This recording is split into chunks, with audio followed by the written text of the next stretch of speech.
কোচবিহার জেলার বিভিন্ন গ্রাম পঞ্চায়েতের কর্মচারীদের দূরবর্তী গ্রাম পঞ্চায়েত এলাকায় বদলির প্রতিবাদ জানিয়ে আজ কোচবিহার জেলা পরিষদের সামনে অবস্থান বিক্ষোভে শামিল হয়েছে পশ্চিমবঙ্গ রাজ্য সরকারি কর্মচারী ফেডারেশনের কোচবিহার শাখার সদস্যরা।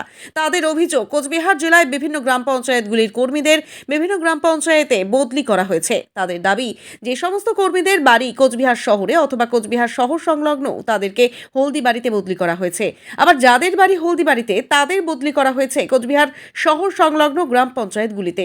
যে সমস্ত কর্মীদের বদলি করা হয়েছে তাদের 95% এই ধরনের দূরবর্তী গ্রাম পঞ্চায়েতে বদলি করা হয়েছে। সেই জায়গায় যাতে গ্রাম পঞ্চায়েতের কর্মীদের নিকটবর্তী গ্রাম পঞ্চায়েতগুলিতে বদলি করা হয়, সেই দাবিতে আজ অবস্থান বিক্ষোভে বসেছে তারা। দেখুন, আমরা আজকে এখানে প্রথমেই আপনাদের মাধ্যমে কর্মচারী সমাজকে একটা বার্তা দিতে চাই যে পশ্চিমবঙ্গের মাননীয় মুখ্যমন্ত্রী মমতা বন্দ্যোপাধ্যায় গ্রাম পঞ্চায়েত স্তরে যে পরিমাণ উন্নয়ন হচ্ছে, 44টা প্রকল্প চলছে, সরাসরি আমরা যুক্ত। সেই জন্য আমাদেরকে 8% ডিএ সহকারে পঞ্চায়েত কর্মচারীদেরকে স্বাস্থ্য বিমা এবং চুক্তিভিত্তিক কর্মীদের বেতন বৃদ্ধি করেছেন। সেই জন্য আমরা প্রথমে ওনাকে ধন্যবাদ জানাই। আজকে একটা অন্যরকম ইস্যু হয়েছে। গত 9 তারিখে আমরা জানতে পারলাম যে জেলা থেকে একটা আদেশনামা বেরিয়েছে বদলির। প্রথমেই দেখুন, জেনে রাখা ভালো, পঞ্চায়েত কর্মচারীরা কিন্তু সরকারি কর্মচারী নয়, পূর্ণাঙ্গ সুযোগ সুবিধা পায় না। পঞ্চায়েতের কর্মচারীরা একদম তৃণমূল স্তরে কাজ করেন, 10 থেকে 12 ঘন্টা কাজ করতে হয়। লক্ষ্মীর ভাণ্ডার, জব কার্ড থেকে শুরু করে সরকারের সমস্ত রকম উন্নয়ন প্রকল্প আমরা পঞ্চায়েতের মাধ্যমে দেই। সেক্ষেত্রে আমরা অদ্ভুত রকম জিনিস দেখলাম যে কুচবিহার শহরে যাদের বাড়ি, তার শহর লাগোয়া আশেপাশে তুফানগঞ্জ বা মাথাভাঙা বা দিনাটা ওয়ান এইসব জিপিগুলোকে বাকি রেখে তাদেরকে সরাসরি হলদিবাড়ি মেকলিগঞ্জে বদলি করা হলো। হলদিবাড়ি মেকলিগঞ্জকে তার আশেপাশে ব্লকগুলো ফাঁকা রেখে তাদেরকে কুচবিহার শহরে বদলি করা হচ্ছে। এখানে যে 70 জনের আদেশনামা বেরোয়েছে, তার মধ্যে প্রায় শতকরা 95% বদলি আমরা হতবাক। এই বদলি কার্যকর হলে যেটা হবে, আমরা দেখুন, আমরা তো সরকারি কর্মচারী, বদলি আমাদেরকে মানতেই হবে। এর আগেও আমরা 4বার 5বার বদলি হয়েছি। আমরা বদলির বিরুদ্ধে নয়, আমরা বলছি যেভাবে আমাদের মানবিক মুখ্যমন্ত্রী অত্যন্ত মানবিকতার সহিত সন্তান স্নেহ কর্মচারী এবং ফেডারেশনকে দেখেন, তা আমরা জেলা প্রশাসনকে করজোড়ে নিবেদন করতে চাই, আপনারা আধিকারিক, আপনারা আমাদের মাথা, আমরা আপনাদের সন্তানের তুল্য, তা আপনারা সেই মানবিকভাবে সন্তান স্নেহে আমাদের যে অসুবিধাগুলো আছে দেখবেন। কারণ একটা লোক যদি 150-200 কিলোমিটার দূরে থাকে, যদি ডেলি প্যাসেঞ্জারি করতে হয়, তাহলে যেটা হবে, আমরা যেটা মনে করি, সেই লোক 100% এফোর্ট সেই অফিসে দিতে পারবে না।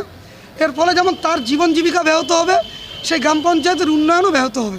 তা আমরা চাচ্ছি, আমরা যেহেতু মুখ্যমন্ত্রী মমতা বন্দ্যোপাধ্যায়ের নিজের হাতে তৈরি ফেডারেশনটা করি, আমরা চাই সরকারি প্রকল্প আরও দ্রুত গতিতে এগিয়ে যাক।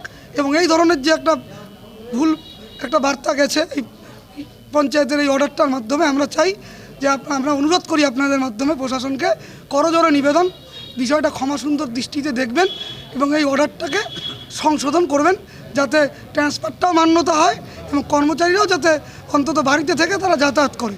কারণ পঞ্চায়েতের কর্মচারীরা গাড়িও পায় না, তারা টিও পায় না এবং তাদের কোনো কোয়ার্টারও নেই। আপনারা কি প্রশাসনের সাথে কোনো রকম কথা বলেছেন? আমরা প্রশাসনের সঙ্গে আজকে কথা বলেছি। যেহেতু আমরা শাসক দলের সমর্থিত কর্মচারী সংগঠন, আমরা দেখুন কাজকর্ম বাদ দিয়ে বিক্ষোভ সমাবেশে আমরা বিশ্বাসী নই। আজকে কর্মচারীরা হতাশ, তারা এখানে জেলা পরিষদে সবাই এসেছে। যে এডিএম যিনি আছেন, আমাদের এডিএম সাহেব, উনি পঞ্চায়েতটা দেখেন, ওনার কাছে আমরা জানতে এসেছি যে সুরাহা কী হবে। তাই উনি আমাদেরকে একটা আশ্বাস দিয়েছেন, উনি ওনার ঊর্ধ্বতন কর্তৃপক্ষের সঙ্গে কথা বলে জানাবেন। আমরা আশাবাদী এবং দৃঢ়প্রতিজ্ঞ যে প্রশাসন অত্যন্ত ক্ষমাসুন্দর দৃষ্টিতে দেখবেন, মানবিকতার দৃষ্টিতে দেখে এই সমস্যাটা আজকে সমাধান করবেন এবং আমরা একটা সুখবর নিয়ে বাড়িতে যাব। তা আপনি তো যে প্রশাসনের সাথে কথা বলেছেন, আপনার কথা অনুযায়ী আশ্বাস করেছেন উনি কথা বলবেন, তারপরেও এখানে বসে রয়েছেন? না, আমাদের মৌখিক আশ্বাস হয়েছে। যতক্ষণ এটা নিয়ে একটা লিখিত আশ্বাস আমরা না পাই, যেহেতু সরকারি আদেশনামা, লিখিত আদেশনামা হয়েছে, উনি আমাদের কাছে সময় চেয়েছেন। আমরা ওনাকে আজকে সারাদিন আমরা বলেছি আমরা সারাদিন এখানে অবস্থানে আছি। আজকে আমরা বাড়ি যাওয়ার সময় একটা পজিটিভ নিউজ শুনে আমরা বাড়ি যাব, না হলে আমাদের পরবর্তী যেটা কর্মসূচি আছে, আমরা আমাদের রাজ্য নেতৃত্বের সঙ্গে কথা বলবো। আমাদের রাজ্যের কনভেনার প্রতাপ নায়েক, আমাদের সংগঠনের চেয়ারম্যান মন্ত্রী ডক্টর মানস রঞ্জন ভূঁইয়া, আমরা তাদের কাছে জিনিসটা জানাবো এবং তারা যেভাবে আমাদেরকে বলবেন, পরিচালনা করবেন, আমরা সেইভাবে আমাদের পরবর্তী পদক্ষেপ গ্রহণ করব। আপনার নামে কি দায়িত্ব?